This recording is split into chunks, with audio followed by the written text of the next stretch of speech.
Hey, everybody, welcome back to the Dog Trainers Podcast. My name is Mariano, that's Brent, What's up, everybody? and we're excited to have you, so stick around. Welcome to the Dog Trainers Podcast, a podcast created by dog trainers, for dog trainers, or anyone who's ever fallen in love with man's best friend. Episode 5, our top 5 tips for developing structure with our dogs. Welcome back, everybody. My name is Brent, and that guy over there is Mariano. And we want to welcome you guys to episode 5 of the Dog Trainers Podcast. In this particular podcast, we're going to be answering some questions that we got from our episode 4, which was all about dog training and the structure within dog training. People asked us, they wanted to know some real practical ways of us, how we structure our dogs on a day-to-day basis. And so what we're going to do is we're going to give you guys our top 5 answers to this question. Mariano, you want to go ahead and break it down for him? Yeah, sure. So, the 5 different things we're going to be going over today are leash walking, isolation training, duration work, structured playtime, and distraction work. Right on, right on. So all of those areas, there's no particular order, but let's go ahead and pick one from the list. Let's go ahead and start with leash walking a little bit. I think this is a really common one. You want to riff on this a little bit, Mariano? Yeah, so the reason why this episode is going to be a bit different than episode 4 is because in the last episode, we were talking more about the idea behind structure, the concept as to why it works, right? The mental, the physical, and emotional understandings of how you can improve a dog's life through structure. Right. Today, we're going to talk more practically. So, in practical terms, when you walk your dog, something that many people do wrong could be they let their dogs pull at the end of their leash, kind of bouncing from side to side of the sidewalk, sniffing things, marking things. And the issue is when the dog has no sense of structure within that walk, they start to develop habits that over time could turn sour. And the thing is, they multiply over time. The thing about bad habits is they rarely ever stay the same. They typically only get worse over time. And so something you can do to structure your dog would be work a heel or work even basic leash manners where the dog doesn't pull, the dog isn't sniffing random things unless you release them from your heel. And the benefit of this is the dog understands over time the importance of letting things go. Mentally speaking, if a dog sees a bag blowing in the wind across the street that would normally put it on alert and make it think it's like a squirrel, he can see it and then divert his attention right back to the owner because he starts to develop a sense of proportionality and how much energy to give something, mentally speaking. It gives a dog a bit of grounding and a bit of focus, and that over time, in the daily grind of things, just like anything else in terms of structure, has huge long-term benefit to it. Yeah, no, I actually was dealing with this earlier today with a client. This dog is some type of Shiba Inu Jindo mix. He's a hunter through and through. This dog sees birds, squirrels. He will even look at planes and helicopters in the sky and get super excited that they're in the sky. And he'll start like whining and looking at them and barking at them as if they're like a live animal, right? And a lot of times, in this particular case, what I've seen is if this dog, there's this correlation between the mental state that the dog has and what he's physically doing with his body, right? And in the last episode, we talked about this correlation between physical structure and mental structure, right? It's easier for us to control what the dog's mental state is if we can control what the dog is physically doing, right? And what I was trying to teach the owners was there's 3 owners. There was a wife and a husband and myself, or sorry, 3 people, 2 owners, and myself. And what we started to see was the wife who put in the most practice, the dog was more attentive and focused and calm with her. And the husband who will maybe only worked the dog a handful of times in the last couple of weeks. This dog is literally, as soon as the dog was on leash, the dog was sniffing, pulling, lagging, looking for birds, looking for squirrels, looking at all this stuff. And you saw kind of this night and day difference between the owner's relationship with the dog and the mom's relationship with the dog and the dad's relationship with the dog. And we start to see that literally the structure, like the dog switched, like Dr. Jekyll, Mr. Hyde was a good dog on leash with the mom and a bad dog on leash with the dad. And what we start seeing that the only reason that this is because of which handler is providing what levels of structure in the relationship. Right now, obviously, there is a part of this that has to do with how much we've practiced, how much we've conditioned, also the level of distractions. But what we start seeing is that owners who practice more with their dogs are automatically applying more structure physically, mentally, and therefore emotionally. Now, this is a dog I've trained just a handful of times myself, but every time that I train this dog, the dog is has to listen, is responsive, gets heavy rewards. If for any reason the dog is out of focus, I'll redirect that focus back to me. And so what I've done is I've developed this relationship with a dog where he has to be very structured. And one of the biggest complaints I always get as a dog trainer is, why is the dog so good with you?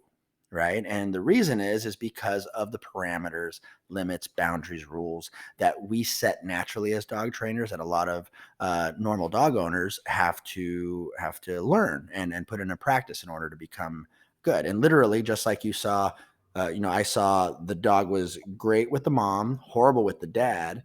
The funny thing is, when the dog handed the leash over to me, or when the mom handed the leash over to me, the dog was significantly even better with me than with the two of them. Right. And so there's this interesting thing that happens as dog trainers where the dogs tend to listen to us more upfront after training or after a few sessions, only because we speak very directly to them and we're very clear with the boundaries and limits that we set, particularly on a walk as well. Then eventually our goal is to shift that over to the family that owns them.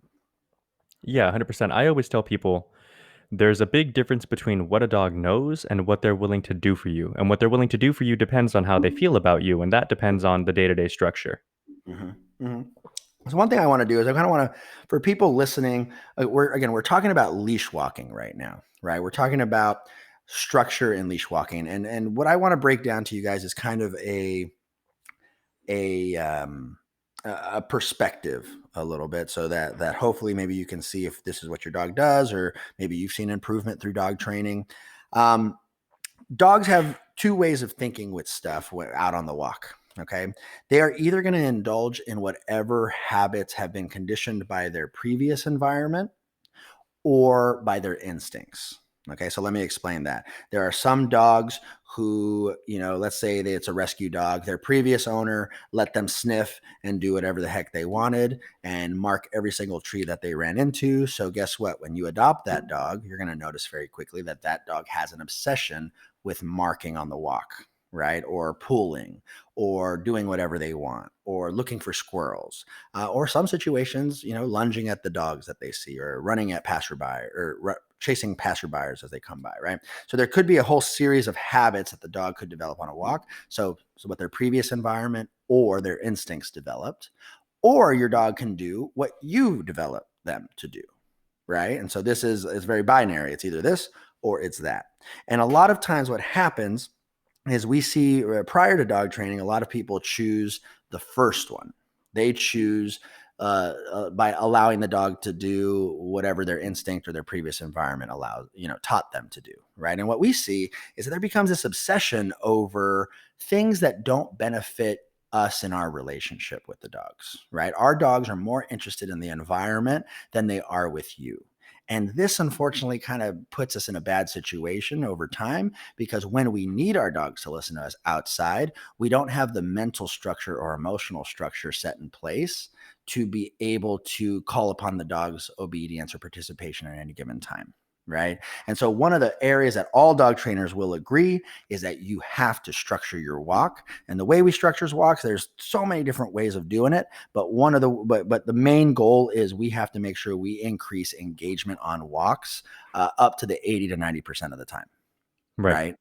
And have very strong recalls. So if we do allow our dogs to sniff or wander off, that on command, we can get those dogs to come back immediately. So that way we can give them direction, right? So that's one thing I could say all dog trainers will agree upon. And if for any reason you guys are not practicing engagement or loose leash walking or, any increased focus on the walk, we can pretty much say with a high level of accuracy that your dog doesn't listen to you that well. Just saying. Yeah, and I think a big thing too, to be clear, you touched on it, but I just want to make sure that we specifically point it out since we're doing practical advices. Mm-hmm. One thing that I get a lot of is there are even those owners who understand the importance of, or at least they see in very clear terms how wrong it is when a dog does something they shouldn't do, and it's typically like, well, my dog reacts to other dogs on walks, and I already know that that's bad. Like before training, I've already looked into various training tools and methods and things like that, and that's great.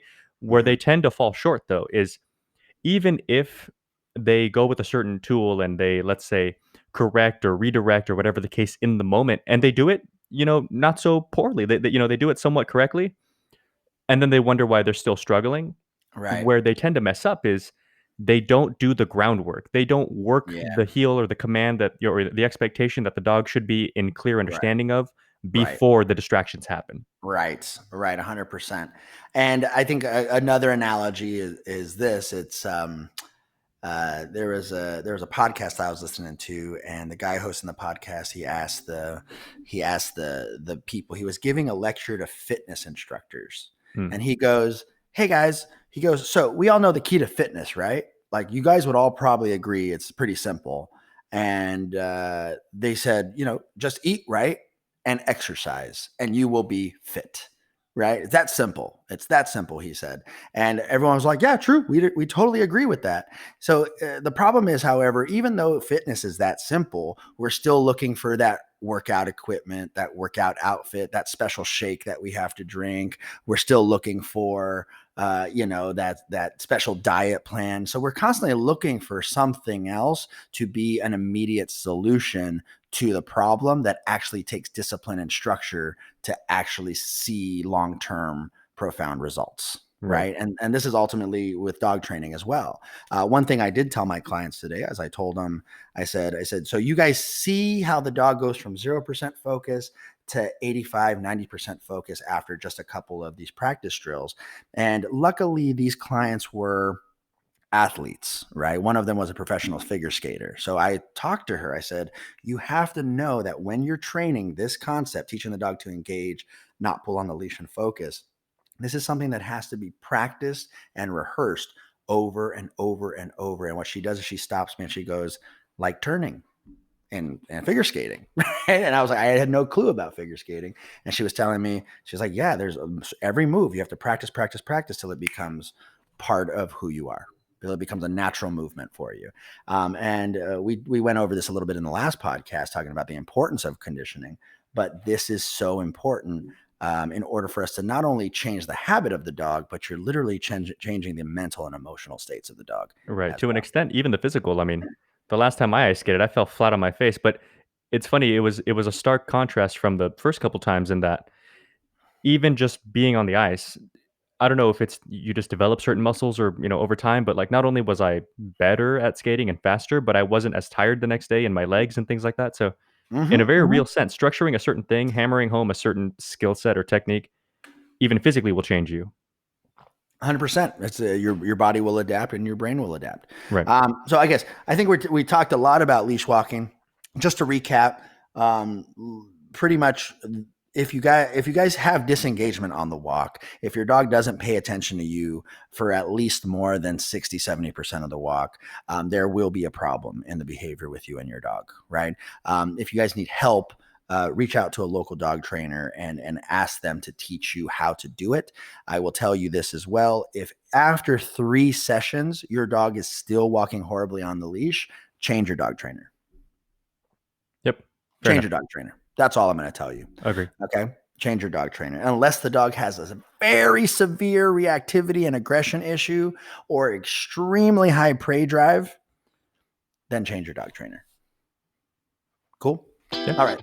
Thank you for listening to the Dog Trainers Podcast, a podcast created by dog trainers for dog trainers or anyone who's ever fallen in love with man's best friend.